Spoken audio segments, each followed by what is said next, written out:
Hi guys, how are you doing? It's Elaine Bintz, Wellness Coach, and it is the end of January 2023. I hope everybody has had a great start to your year. I hope you enjoyed our interview with Kayla in the middle of January, the Thai massage therapist and yoga instructor. And then we also, in February, I will have another interview with a martial arts instructor. So onward with today's topic. So today's topic, at the end of the month, this month, I've had a lot of people asking me this question. So definitely this was a topic that was suggested in my private Facebook group, Grow with Elaine, but also clients have been asking me this question a lot over the course of the month.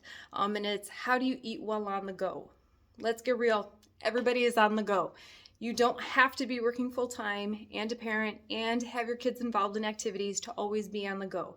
It just seems to be the way of the world now. Even though a lot more people are working remotely or working from home, it seems like we're still as busy as we have ever been. So a couple tips I wanted to say, if you already know where you're going. So let's say, for example, you're on the go, you're going to a birthday party, you're stopping by a fast food place. It's a lot of the healthy information, the menu will be online, and you can do a quick Google search to say, what is the healthiest food choice at XYZ restaurant. So I actually got in my car and drove and went to a few restaurants. I went to McDonald's, Wendy's, and Subway, and the first place I went to was McDonald's, and they didn't have printed nutrition information like they used to. So I just decided I'm just going to go online and I'm going to share some information with you about if you happen to be with your family. We have a 5-year-old. He loves McDonald's. That is not my favorite thing, but you know what? I have to roll with it and compromise with him. So he doesn't get McDonald's all the time, but when he does go, I try to encourage him to get things like the apple slices, the chocolate milk, things like that, instead of soda or extra fries. So I'm going to go through like as an adult. In this video, it compares to my January 10th video in 2020. I did do a video in my 30-day challenge, planning healthy habits for the weekend. So if you want to review that video, I'm going to try to make today's video a little bit different. So it's not just a repeat of that information from a couple years ago. So breakfast. So say, for example, you're driving through McDonald's. They have oatmeal. Oatmeal, this is one of my favorite things on their menu, and it's not just because I'm a vegetarian, guys. Oatmeal it's a great food choice for kids and adults. McDonald's also has that fruit and yogurt parfait. That is something you can eat in the car and on the go. Just got to be careful with it. These are two menu choices that have lower sodium than a lot of the breakfast sandwich options. And then since about half of Americans have been diagnosed with high blood pressure, when the restaurants are doing their menus, one of the things a lot of times they will post for nutrition information is the sodium content. Because when you have a higher sodium diet, it can increase your blood pressure. So if you do have high blood pressure, even if you are medicated, and even if your blood pressure is regulated with medicine, you still will want to watch your sodium intake, because the high levels of sodium can really irritate your blood vessels, like your arteries and your veins. So some of the other things is having less sugar, a lower sugar option on the menu. So if you order something and you're like, wow, this tastes really sweet, it probably has more sugar than you're used to consuming, because your tongue and your taste buds really do adapt to whatever you eat. So if you don't eat a lot of sugar and then you go to a restaurant and you order something that's a very high sugar content menu item, you will notice that this is something that is you may have a propensity to overeat, because foods that have a lot of sugar and foods that have a lot of salt, or a combination of the two, they trigger us hormonally to consume more of them than we need. So high salt and high sugar food items do that. So for example, like French fries, if you were to eat a potato, you might not eat as much as if you were to eat a salty French fry, because the salt in the French fry will stimulate your appetite and you will have a craving and a desire to eat more of it. So lunch or dinner, some good options at McDonald's was a fillet of fish, and this is not meant to be religious or cultural, but I know in the month of February there are some religions, I think we're entering into like Ash Wednesday, and then depending on the culture and religion you were raised in, some cultures don't consume certain animal products.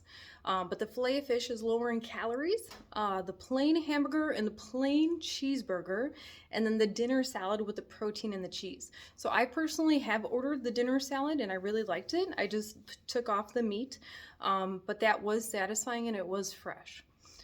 The sides, the apple slices are really a great choice, and this is not just for calories, but yes, they are lower in calories than the other sides on the McDonald's menu. But if you, like, say for example, you're running and grabbing lunch and you're going somewhere else, apples clean the teeth. They also freshen your breath, and they help to cleanse the palate. So if you're going to a party, or you're in between different commitments on like a weekend day and you're running, just having an apple just kind of cleanse the palate. Another restaurant I went to was Wendy's. So Wendy's had a bunch of really awesome healthy choices. Their sides, I really like their sides. Again, they had apple slice or apple bites, they call them, and they also had oatmeal, which is great. I haven't been to Wendy's in a long time, so I was really pleased to see their menu. And their seasoned potatoes, which I have had, are really good. And then you can put together a really healthy meal because they have a lot of good salad options. So you could order one of their salads, Parmesan Caesar or Southwest avocado. And then know that as Wendy's labels their menu items, if it is something junior in size, junior cheeseburger deluxe, junior cheeseburger, junior bacon cheeseburger, it is bound to have about 300 to 400 calories, maybe more, depending on what you put on there with like mayonnaise and cheese and bacon and things like that. But as the name is junior, usually you're going to consume less calories. So why do I keep talking about calories? So the majority of Americans are overweight. So if one of your goals or New Year's resolutions or just something you're working on is to consume less calories, a healthier menu choice usually will be a menu choice with less calories. So if you're going to have a 300 calorie junior cheeseburger in comparison to a 1,000 calorie larger burger, usually the healthier choice is the menu item that has less calories.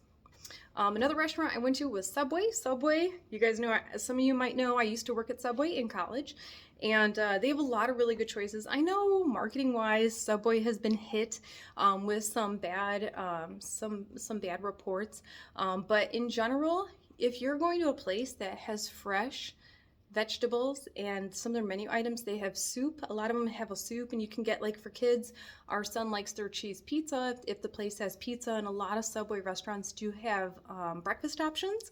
These are great options for on the go. And another thing I have recognized or reminded a lot of clients is, if you get Subway, say you're going to be out and about, say you're going to be out, I don't know, your child has like a tournament and you're going to be gone for like 8 or 9 hours, you might want to go ahead and get a foot-long sub, eat half of it, eat 6 inches, and the other half, don't put the liquid condiments. So don't put the oil or the vinegar or the mayo. Leave it more dry, wrap it up, and bring it to where you're going. And if you can, eat the other half in 3 or 4 hours. So you might not have the appetite to eat the entire foot-long sub, but just to have something, even a little cooler. With our son, when we're driving around running a bunch of errands, I will pack just a small cooler that I can have some snacks, maybe some cheese sticks or some hard-boiled eggs or cashews or maybe some Uncrustables, even a peanut butter and jelly sandwich, because even if we are on the go, there's not always good menu options available, and maybe your children won't eat them. So if you know something healthy that you can prepare ahead of time and just pack with you, it's always going to be easier. But a lot of restaurants now do have the calories for each menu item listed. So if you're looking at a meal and say you're eating a 2,000 calorie diet and you eat 3 meals a day, you divide that 2,000, how many calories do you want to eat? 600 to 700. So if you're eating 600 calories at each meal, you're eating about 1,800 in the day. Then if you're eating 700 calories, 700 times 3 meals a day, you're eating about 2,100 calories. So in general, I do encourage you to please take a look at the menu items. I know Super Bowl Sunday tends to be a a high food consumption holiday. But then after that date, a lot of people do settle into some routines or try to go back to some New Year's resolutions. So again, this is Elaine Bintz, health coach, personal trainer. It has been an awesome month. I hope everybody has a great February, and I look forward to seeing you soon. Have a great day. Bye.